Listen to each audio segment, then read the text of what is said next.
What's up, traders? This is Matt with Conservative Trades. Hope everybody's doing all right today. Ending the day up $145.39. Didn't really trade too much today. I'm probably up right around $100 after fees and commissions, so not bad, not bad. And I was very careful today in the markets. And as a matter of fact, today is the first day that I went back into simulation. So I'll go ahead and show you here. Today I was trading both in my live broker account here, but I was also trading in my simulator account here. You can go back and check out the live stream to see all of this. So this is the trading simulator that I use. It's actually provided by Warrior Trading, believe it or not. You can see the big logo here. But I actually used to be a part of the Warrior Trading program and went through all of their classes and all that good stuff a couple years ago. But anyway, I've always enjoyed using their trading simulator. I know that DAS Trader, the DAS Trader Pro platform offers a trading simulator as well. And you can get that through, a lot of people get it through the Capital Markets Elite Group Broker. But anyway, regardless, and then Thinkorswim has a really good trading simulator, but I thoroughly enjoy this one because it is most like Lightspeed. This is actually the Sterling, I think it's taken from the Sterling Trader platform, which is very much like Lightspeed. You can see there's a lot of similarities here. But anyway, you can also tell that the P&L is much different here in the trading simulator. As a matter of fact, I was up over $600 at one point, and then I just kind of jumped in hastily on a few trades here and there, and just was kind of playing around. And I really shouldn't be, because the whole point of going into simulation is you want to simulate what you would actually do in the markets. But you know, I decided to come back into the simulator because I really feel like I need to reestablish my confidence. And this is one of those things that I highly recommend people doing if they want to reestablish their confidence. And I traded in the simulator today the way that I was trading before. And so there's a little bit of good here. I guess a little bit of good news and then a little bit of bad news. The good news is my strategy is not as inefficient as I thought that it might be. Okay, my strategy is actually working much better than I was thinking that it was. I thought that this market had really taken its toll, you know, on my strategy, and that my strategy just was not good in these market conditions, but that's really not the case. But the bad news is, and this is kind of segues into the bad news, is so the bad news is I'm the problem.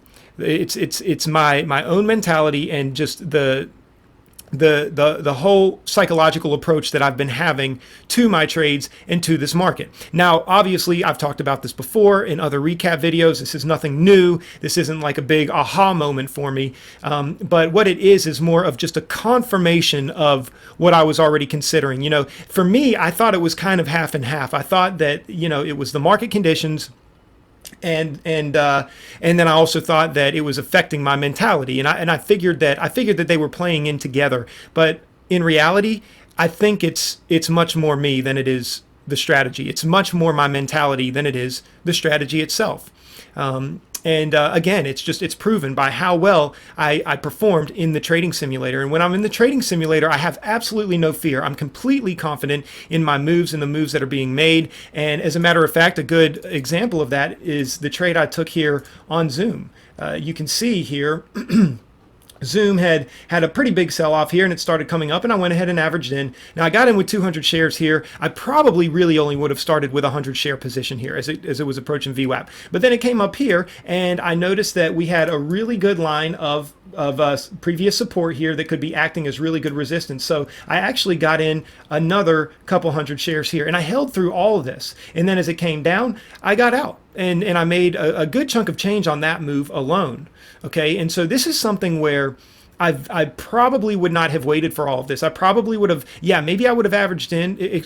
And when I say I probably would have, in the case of in the live broker account, I probably would have averaged in, but then as soon as it got me back to break even, I probably would have gotten out instead of letting it break through VWAP and take a profit on it.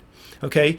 And why? Why would I have done that? Why would I have tried to just get out break even? Because I'm scared right now. I mean, look, I know it sounds bad. Okay. I know it sounds like, man, are you kidding me? What are you talking about? You're scared. Why are you scared, man? Well, I just have to be completely honest with you guys. I think when you get kicked in the face this many times by the market, it makes you a little fearful. You get a very healthy fear of what this market can do to you, especially when you see it do this to you over and over and over again. Okay. And so I have to admit, that's just kind of the place that I'm in right now. I've lost a lot of money. I haven't blown my account or anything, and I'm not in any kind of devastating situation here, but I've lost more than I've wanted to in the last several weeks. And I think some of it has really, maybe it did start with these crazy market conditions. Yes, there have been a lot of choppy days, so I'm not saying that hasn't been part of it, but I think most of it here recently has been my mentality, at least here in the last couple, 2-3 weeks, since things have kind of, since the things have settled down a little bit more. We've been on a steady uptrend in the markets. And so, I think here in the last 2 or 3 weeks, it really has been more my mentality. Another great example here is on RCL. RCL had a major run up here, and I just went in very boldly with 200 shares, scalped my way out. I scalped the top again here, and I waited, and and bought my way out. Then here, I scalped again. I normally probably wouldn't have taken this move. I probably would have waited for this move, but then I might have been too scared to take it, but I wasn't here. Nope, I jumped right in, and I took profit here, and I took profit here, and I let these trades work out. Now, I'm still trading with conservative share size, but you can see, you can see the difference. You can see the difference. And so here, coming back to my real broker account, the live broker account, you can just see that, we've got these little, just piddling around with these little profits here and there. I mean, Guild just pretty much paid for the trade. RCL just paid for the trade. Roku probably didn't even pay for the trade.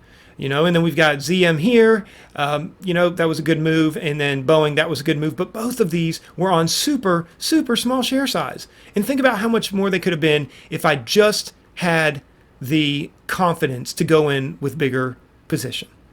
Okay, and so what I'm trying to do right now is I'm trying to use the trading simulator here as a way to build that confidence back. And one good thing that somebody pointed out in the live stream, and I was already thinking it myself, is it's pretty interesting that like this move on RCL, I had confidence on it because I came into the trading simulator and I was trading in the simulator first, and I was feeling it out, and it gave me greater confidence to come into the live broker and take the trade. Gave me greater confidence. Okay, and so anyway, guys, this was the day today, and if you're new to the channel, I would love for you to come join us in the live stream. We stream live right here on the channel Monday through Friday, beginning right around 9 a.m. And would love you guys to be a part of the community. Obviously, it's free. You don't have to sign up for anything. Again, it's right here on the channel.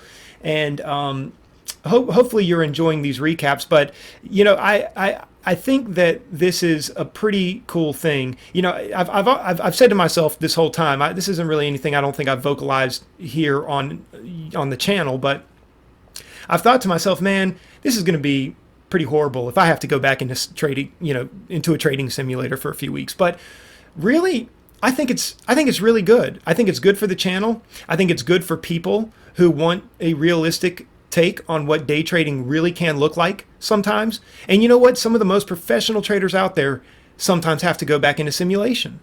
And there's nothing wrong with that. And so maybe this can be an encouragement to some of you who are kind of coming on this journey with me, and especially those of you who have been watching the channel since its inception. And for those of you who are new to the channel, hopefully this really can give you just a genuine, true perspective of what day trading can really be like. Look, I know you got all these channels out there, and there's all these people saying, yeah, I made $5,000 in 2 minutes, and see how I made $25,000 in one trade. And I mean, can it be that way? Sure, it can. It can be that way. But it takes a lot to get there. It takes a lot to get there. For those of you who are on this channel that are joining me on this journey, if I ever do get there, you will have seen me do it through a very, very real set of circumstances and situations, and a really realistic trading journey. Because this right here is really what it looks like for most people. So anyway, hope you guys are enjoying the content. Consider liking, subscribing, sharing, and commenting. Let me know some of the things that you guys have experienced in your own trading journeys in the comment section below. And I'll see you guys tomorrow. Take care.